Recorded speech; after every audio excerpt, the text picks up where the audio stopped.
So, welcome to the Embedded Security Panel for Intent 2022.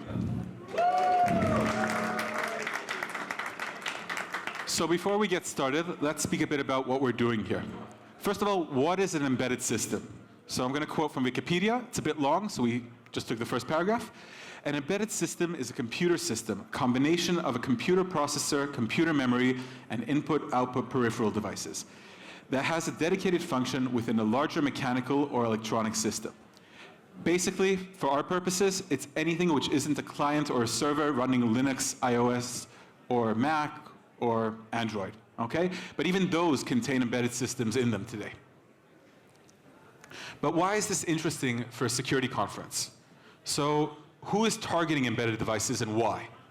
Nation states and offensive security vendors are now targeting different types of embedded systems. You might have heard on attacks on networking, telephony, and cellular equipment. The Ukrainian grid attacks had some embedded attacks in them. And multiple vendors now offer espionage tools for embedded systems. Cyber criminals are also interested in embedded systems. You might have heard of ransomwares in hospitals and information theft from different medical systems. And also vehicle theft. Most vehicle theft today is done by attacking the embedded systems in the vehicle. And of course, the modding and jailbreak communities are still interested in consoles, in vehicles, chip tuning and infotainment hacks, and in mobile security. And of course, security researchers, which is us, everyone here. And this is happening now and everywhere, and you hear about it in the news, and it will just get worse as time goes by. So our agenda for today is some questions for our panelists, and then we'll have some questions from the audience. Finally, we will summarize our discussion, and all that needs to be in 45 minutes, actually 38 minutes. And panelists, please remember to explain every non-trivial term you use the first time you use it. And with that, let's introduce the panel. Yiska Klassen, Gal Zaban, Shachar Menashe, and I'm Benny Meisels. Okay, great. Check your microphones. Check. Test. Test. Perfect. So Shachar, please introduce yourself. Hi everybody, thanks for coming to our panel. I'm Shachar Menashe, I'm Senior Director of Security Research at JFrog. I manage the teams that work on CV analysis, malware analysis. My previous company, we were doing automated analysis of embedded firmware, and that's where I'm coming from. Gal. Hi everyone, I'm Gal. I'm a security researcher.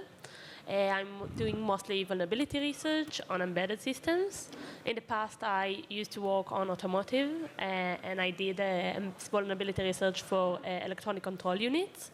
And now I'm doing other types of embedded security research, including OSs, hypervisors, basebands, and so on. So that's it about me. Hello, my name is Yiska Klassen, and I work at TU Darmstadt at the Secure Mobile Networking Lab. And there I mostly look into, I mostly look into mobile devices and wireless chips. And I do a lot of reverse engineering because most of this is not documented, and find vulnerabilities and write about them. Okay, so I'm Benny Meisels. I'm lead solution architect at Cymotive, cybersecurity company for automotive. For the last 4.5 years, I've been doing penetration testing on different embedded systems, part of the time with Gal. And recently I transferred over to be a security architect because I'm fed up of finding the same vulnerabilities again and again, and I want to fix them in the source. With that, let's go to our first question. So our first question for all of our panel members is, what device do you like hacking? What are the typical security issues for this class of device? Let's start with Yiska. So as I already said, I look a lot into mobile devices like your iPhone, your Android phone. And usually you think like, okay, there's like, it's one operating system. If iOS is secure, everything is secure. But actually in that smartphone, there are tons of chips. And those are these embedded systems that we are now talking about. And if they are insecure, then also your whole system becomes insecure. Like even without any escalation into an operating system, if your Bluetooth chip is insecure, the attacker might be able to listen to your phone calls or extract contacts, and the same goes for a baseband or for an ultra-wideband chip. So whatever embedded systems you have in your phone, if they are insecure, everything becomes insecure. Carl? So one of the things that I like to hack in the past was an ARM hypervisor. So we usually hear about like hypervisors with Intel virtualization, but in embedded systems, most of the systems will have ARM architecture instead of Intel or some other stuff that you might have heard before about hypervisors. So the way I see it is, in the end, the vulnerabilities that you would look for will be very similar to different types of hypervisors, but the different technology aspect of the virtualization was really interesting in my perspective. So I was able to look at a few different hypervisors, and this is something that is available and integrated in embedded systems nowadays. Yeah, so from my side, I guess anything that uses U-boot.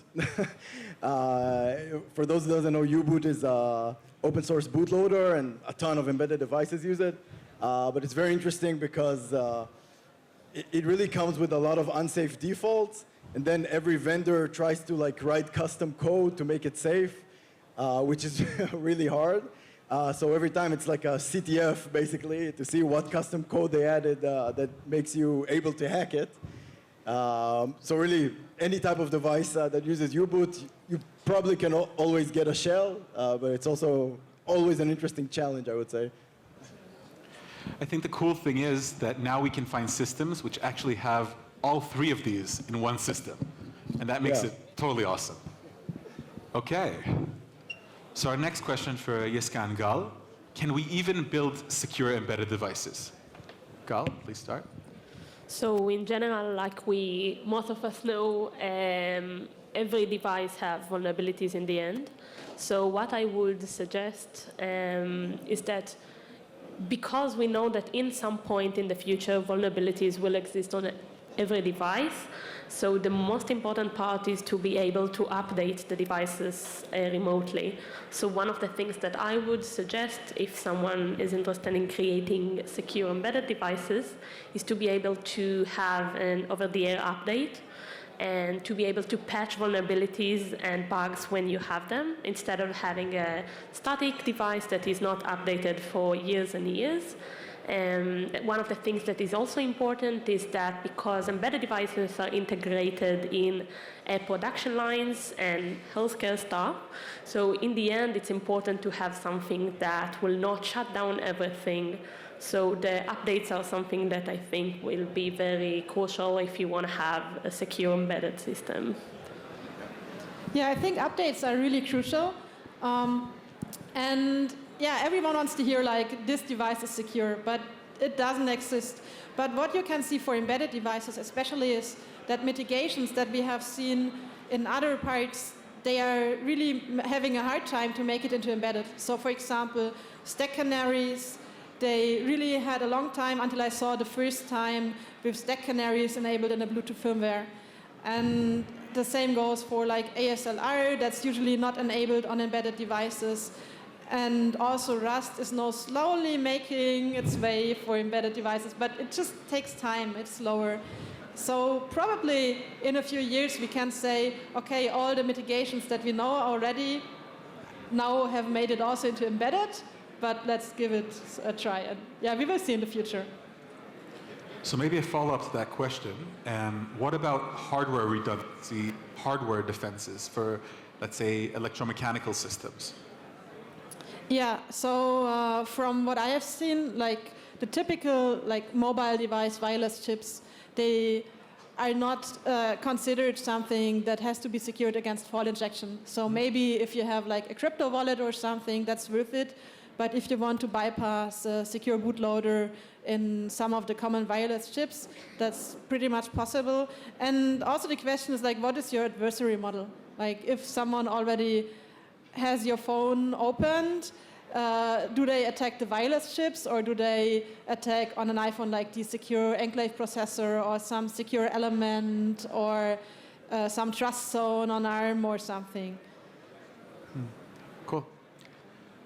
Anyone? Okay. So our next question for Yiska and Shachar.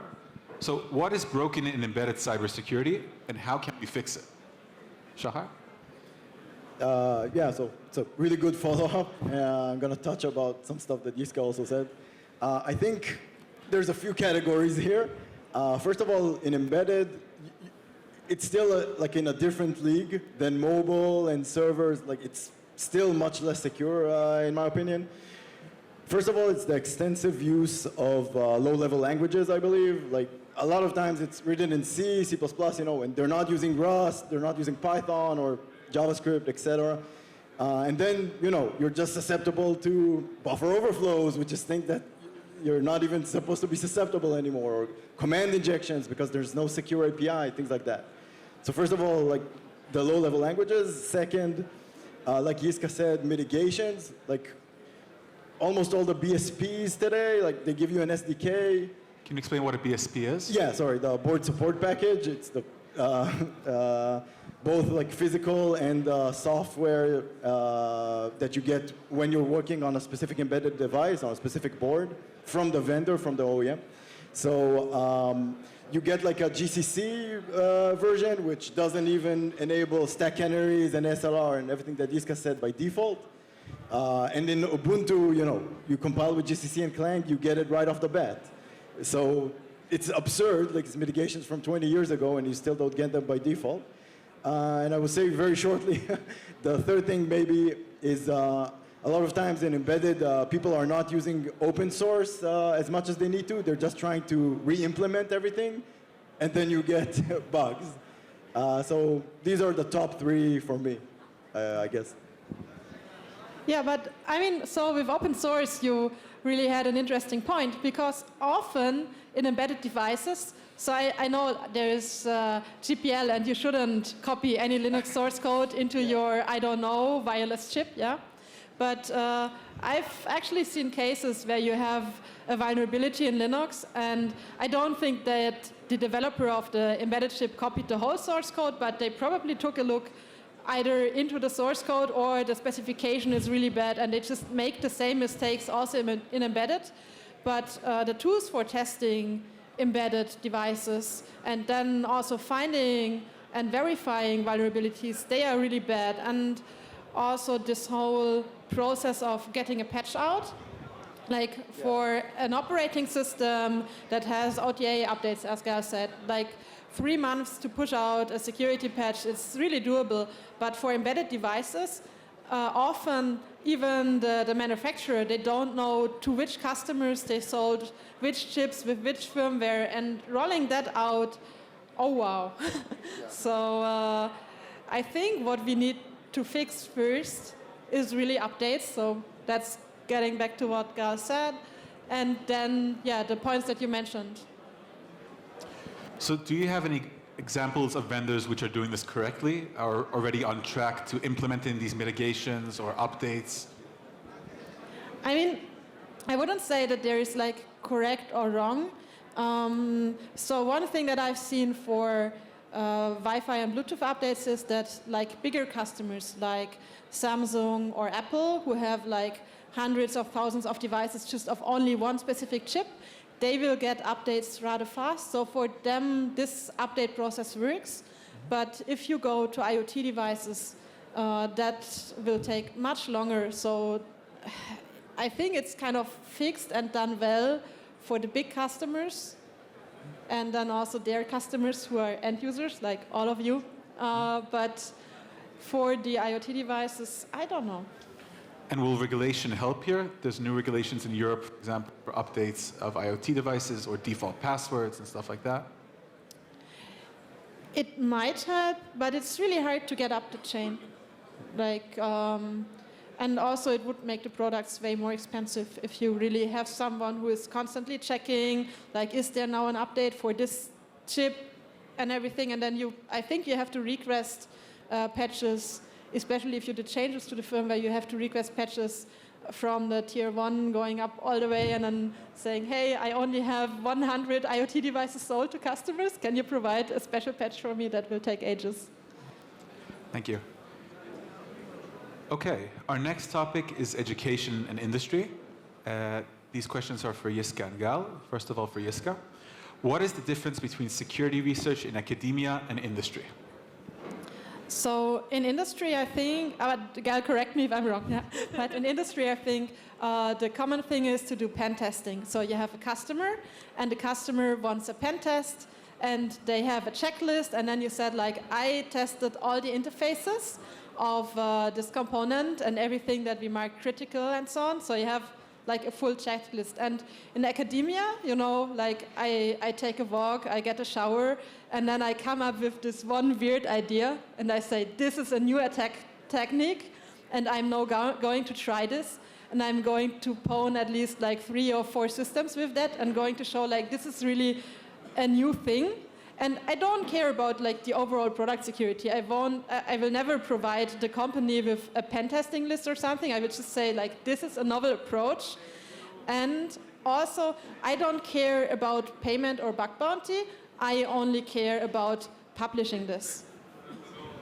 I think that another thing that we can add to that is that indeed there is a lot of that kind of research that you described in the industry, but in the end there are some companies who want to also publish some research for innovation, which is more similar to the academia, but it really depends who in the end is the customer.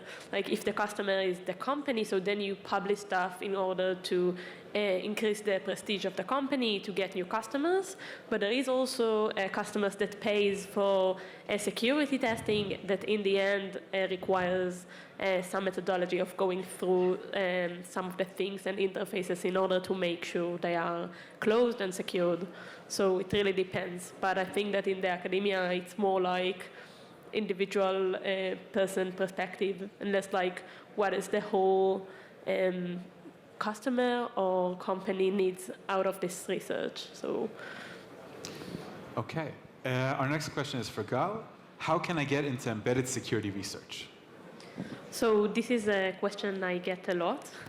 I would say that the way that I started is that I started and learned on my own. The thing that I would suggest to anyone who wants to start embedded research or even any other type of research is to look at other people's white papers and talks.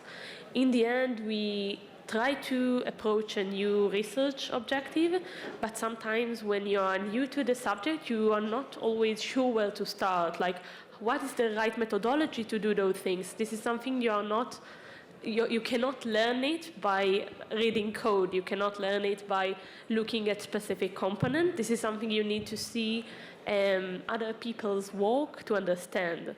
So in the end, what I would suggest is read a lot of white papers that has not only just like here is a bug, but mostly white papers that have like the process of the research, how to approach the problem. And another thing that I would suggest is that learning alone is very hard, because in the beginning you have a lot of motivation, you want to learn everything, you want to know everything, and a lot of the people through the time will start to have less motivation. So I would suggest find a friend and choose something you want to learn together, and then start with it. That way you can kind of give different perspective, you can give motivation to each other, and even if you have stuff that you don't understand, you have someone to talk with that is in the same conditions you are, and this is very positive for the learning process. And that would be my 2 suggestions in general. Iska, you want to add something? Yeah, maybe to get started, because security research is really special. And I have the feeling, like I do a lot of teaching and an IT security master offered by our university, and I have the feeling many people just go there and say, I want to hack something, I want to do security, but before you can do security research, you have to understand a system in depth. So become a specialist in whatever, like embedded security, so like get some embedded devices, set up tools. So first understand it, and then try to get into security, like try to build a program, load it in Gitra and reverse engineer it, try to build a program that has security issues, try to exploit them. I would agree totally. I also think that it's much more accessible than it used to be. Both platforms for researching embedded, but also platforms for developing for embedded. Used to be you had vendor tools which would run only on Windows and they would be awful and extremely expensive. These days, much of embedded development is done on free tooling. If you want to ask me more about that, maybe come after and we can tell you more about that. But to our next topic. So now we're going to move to some questions which are addressed individually to our panelists, each one in their expertise. So first will be Shachar. What is the role of automation in embedded security research? Sure. So I'm going to split it into 3 categories, I guess. First of all is because you can attack an embedded device in a lot of ways. So first of all, I would say like supply chain security. The second I would say is configuration issues. And the third I would say 0 days, the good old, vulnerabilities in the first party. And I'll try to make it a bit quickly. So basically for supply chain, it's kind of similar to just scanning non-embedded images, I would say. Like you want something automatic that will just, tell you all the CVEs. There's a lot of free tools today, so even, you don't even have to buy something as an entry level, so it's great. Even, for example, for Golang, which some more advanced, I guess, embedded devices started using. They even publish in their vulnerability database the exact functions that are vulnerable and not just, oh, if you have this library, you're vulnerable. So it's really cool. They have an automated tool that, only if you're using the specific function which is vulnerable, it will tell you that you're vulnerable and it's free. So for supply chain, it can be totally automated, and I know not all embedded companies do it. The second is configuration issues. The issue with embedded, I believe, is, companies are not using Helm charts and things like, in the web world. They're just compiling Nginx, not even using a package or something like that, dropping it into there and just going from default config, changing some stuff. And then it runs as root, you're left with default passwords. So all of these things can also be just scanned automatically. There's also free tools to do that. And there's no reason not to use automation for all of these configuration issues. And I think the third thing, like I said, 0 days, because of the use of low-level languages and the lack of mitigations, there's still a lot of issues like low-hanging fruit, like command injection, things that are just, basically you give meta characters in the URL and you have command injection or stuff like that. And we have SAST engines, like source code analysis engines, which are great at finding these things. If you scan like Windows kernel or Android or something like that, you're going to be flooded with false positives probably with these tools. But when you actually scan an embedded system, you have a much higher chance to find these low-hanging fruit because, again, low-level languages, everything is re-implemented. So I believe like this is still extremely viable. Like finding 0 days with that. So I'm specifically interested in the second topic you mentioned, the misconfigurations. Yeah. Off the top of your head, can you mention some tools that our audience could use for that? I have to think for some. We usually use some paid ones, so I have to think of some free ones. I'll try to think. There's, for example, CheckSec, like CheckSec. That's really good for like a very basic check that you've enabled all mitigations, like compiler mitigation. So what Yiska said, SLR, dep, stack canaries, fortify source, all of that. It's like, you can just check for free very easily. With the specific configurations of specific tools, it becomes harder with free tools. But I'm sure, like, I'm just not really updated with that. Like, I'm sure, there's some good free ones. But like CheckSec is a very good one that I can recommend for like the mitigations, yeah. Thank you. So next is for Jiska on the topic of publications and bounties. How should we publish vulnerabilities in embedded systems? So I think it's really important to publish them somehow. So there is also some bug bounty programs that ask you to not publish. And I think publication is more important than bug bounty. So try to publish. Probably it takes a longer time for embedded because the patch process is taking so long. So it might take you like 6 months instead of 3 months until you're able to. But yeah, blog posts are fine. If it's something that is systematically in many devices, then you can of course also go for conference talk or papers or something. But yeah, first of all, publish, and also try to overcome something by a vendor. So there's definitely vendors in embedded, because patching takes so long, they just try to shut up like the researchers to silence them. Thank you. No, so, Oh, sorry. Oh, yeah. So why should vendors also be interested in the vulnerability disclosure process? So what I have seen is when I was reporting some stuff in Bluetooth firmware is that not always everything that I reported to the tier 1 is then also being propagated to their customers. Like I find a vulnerability, I write up some details, and then this write-up is probably shortened, or I don't know what exactly happens in between. Like I'm not in between, but when I then also inform major customers who are affected by the same vulnerability, I saw that this gets faster and like things are being fixed. So probably, especially to reach the small customers who don't have so many devices. So I think it's especially for the smaller customers, not the big vendors. I mean, they know about the vulns, but everyone down, they should be interested in this stuff being published, because it's probably the only way for them to get to know and to fix their systems. So our next question is about embedded technologies for Gal. Embedded systems have so many different technologies. How can I, as a security researcher or analyst, deal with all of them?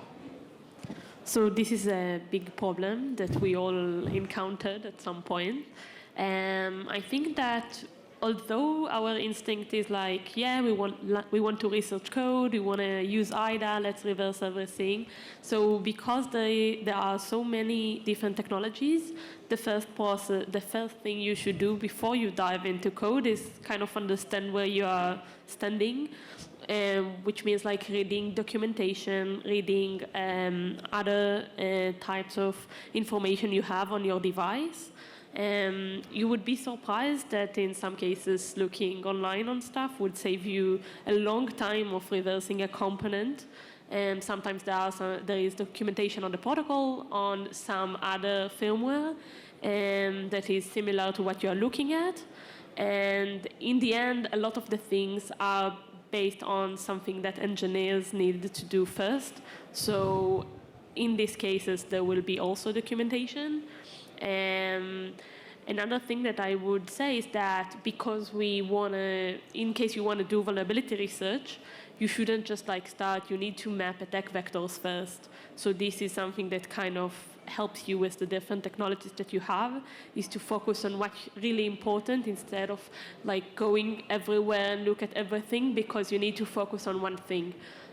Because the difference is so big, so you need to decide which path is the most profitable to your research. So I would suggest try and look for other stuff before you dive into the code. Try to understand if you have somewhere or some resource you can read the information you need for the research project. And also you can find sometimes symbols and stuff that can help you even though you have different technology. Sometimes firmware have symbols online. So this way is also saving time when you deal with different types of technologies. Okay, we will now take questions from the audience. Please queue up in front of the microphone over there, I believe. And please address your question to the specific panel member you're interested in, or otherwise, if it's for the whole panel, to the whole panel. Please ask only a single question to allow as many people as possible to participate. And if you have multiple questions, please return to the end of the line after each question, okay? So please, anyone who wants to, please come up to the microphone.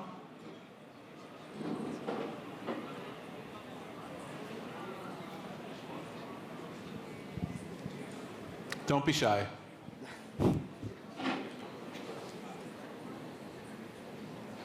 Erez, do you have a question?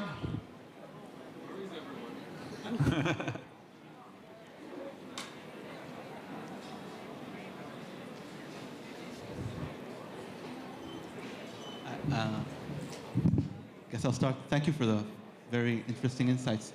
So there was some talk about computer law earlier in the panel. And at least in Israel right now, some kind of pen testing is legal. And if you're attacking a computer server, which somebody else has, do you think the laws about embedded devices are friendly to hackers, and should they be changed? It's a question for everybody. Would like to take that? Please. Please go. All right, so I think embedded devices, it depends on what specifically. Like if you can get the embedded device, let's say a dev kit or a phone that has embedded chips, I think it's actually quite friendly for research because like when you talked about servers, and when you send a request to a server, there is internet in between and logging in between. But when you hack an embedded device, you will not target anything that's live on the internet. And at least, like, I mean, I come from Germany, so we have different laws. But in Germany, when you target a live system and you disrupt the services knowingly, or even do stuff like just iterating some IDs or something, that's already an attempt that could end you in paying a lot of money or even ending up in prison, depending on what happens. So hacking servers, really difficult, but embedded devices, it's local, it's kind of okay. So something that can go wrong is, of course, like when you want to report and publish, but the overall research process is not illegal in that sense. I think that I can add that with servers, it's indeed really different. In Israel, too, there is regulations regarding that kind of research. But if you talk about embedded device and then you have a local setup, so this is something else. The problem that I see with researching embedded devices is that a lot of the companies doesn't have bug bounties, so it reduces the amount of researchers that want to do this kind of research and to try and find vulnerabilities and publish them.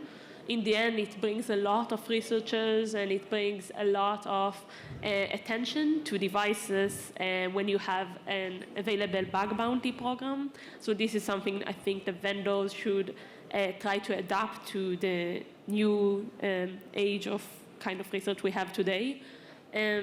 So this is from my point of view to add to what Jiska said. Andy, please. Hello. First off, amazing panel. Absolutely loving the conference today. Quick question. Over the course of your embedded security analysis of devices, whether it be Ben walking or whatnot, what is the most common vulnerability that you come across? And second question, what's your favorite vulnerability that you come across? Shachar. Yeah, so I guess this would be good because, again, like we've been dabbling with automation a lot. So because basically when you are automating, you can scan, tens of thousands of firmware. So that's really good. I think the biggest security mishap that happened with embedded, not specifically vulnerability, but mishap, is number one is the lack of mitigation. Like 99.9%, don't enable stack canary, et cetera, and then you find the simplest stack overflow, and you got shell. The second is default password. I don't like it because it's too easy, but that's pretty much like the second biggest. I think third, that's the easiest to exploit, I would say command injection. Like everybody, because you're using C, you're just running popen or whatever, you're not using a high-level language. People are trying to filter bad characters, it just doesn't work. And if it doesn't happen, then that leads me to what's my favorite, when they try to filter command injection, but they don't filter for parameter injection, so you can inject some flag that causes like code execution. Like there's a lot of flags for like tar and git, that if you can add a flag, you can run code. So these ones I really like, because it's like filtered, but not really. I have a very cool one for automotive. So many automotive systems have some form of limited read and write access to RAM. And what is very common is that this is done using a blacklist and not a whitelist. So whenever there's a new thread or a task or a new feature, by default, it will be readable and writable in RAM. So I've seen over the last couple of years multiple times products where they add a new feature, they forget to protect it, and you can just write. And that usually renders any other mitigation simply not interesting because you know global memory, you know where things are, it's embedded. Just write there, read it, figure out what you need to do, and you can exploit any device, which is really crazy. And this is actually quite common. Any more questions from the audience? Okay, so we have a bonus question. This one is for Yiska and Shachar. Which IoT devices will never enter your home and why? So, yeah, it really depends. I don't like stuff that has like camera and microphone and maybe even some kind of health sensors. And I think the system where all of this comes together, plus no consent, is baby monitors. So there are those sensors that you can put on the feet of your baby, so it monitors like their heart rate and blood oxygen, and then combined with some camera and loudspeakers, so that like when the child is waking up at night, you can care for the child. So this is like really creepy stuff, and it's health data that is collected. And if the child has some issue, like some heart issue or something, this will be like with the security of today stored on some server, and who knows if it's going to be hacked in the next 20, 30 years. So my answer is also baby monitor.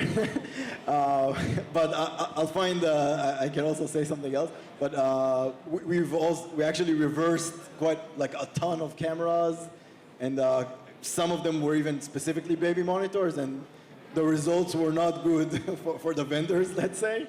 And like you said, there's a lot of low-cost ones, which, like, yeah, no way, not after what I saw. I would say the second thing is smart ovens and smart kitchen appliances, because the implication, of course, is if it gets hacked, you know, you can do. What do you care about your house being burned down? Don't you have like an insurance or something? Yeah, maybe it would be nice for insurance fraud or something. Oh, it spontaneously combusted. Yeah, that would be my number two, but I have to agree with you on baby monitor, yeah. Gal, do you have any device you wouldn't have in your house? So I don't have anything specific, but I think that anything with a microphone or a camera will not enter my house. Generally, I think that everything in the end could be hacked, so it's kind of you choose what will be exposed, and this is something that I wouldn't want to expose in my house. So I would say a smartwatch with a microphone and GPS. I have a smartwatch here, but it only has Bluetooth. And the reason is that these devices are such small form factor, they only have embedded cores, they have the worst mitigations possible. If it would be a Linux device, maybe it would be a bit safer, but once you go to really like deep embedded, there's no chance to secure this correctly. Okay, so I think we're basically done with the panel for today. I hope you all enjoyed it. A personal note for me, my grandfather passed away about a month ago, and he was an electrical technical engineer, but actually his business was inventing and designing stationery and drawing equipment in England, and he became one of the largest sellers of this kind of equipment. He built his business from scratch, and he was always a very positive engineer. He always looked at how technology could get us further and how we can make the world a better place using technology. Now, the people sitting here today are all security engineers, reverse engineers, analysts. I would like you all to take it to your daily job. Not only, you know, we all want to make money, of course, but how your work can affect and make the world a better place. And I think when we talk about embedded security, that's, you know, a lot of safety critical stuff. That's one of the things we're all focused on, regardless of how we're working on this. So with that, thank you very much. And that was our panel.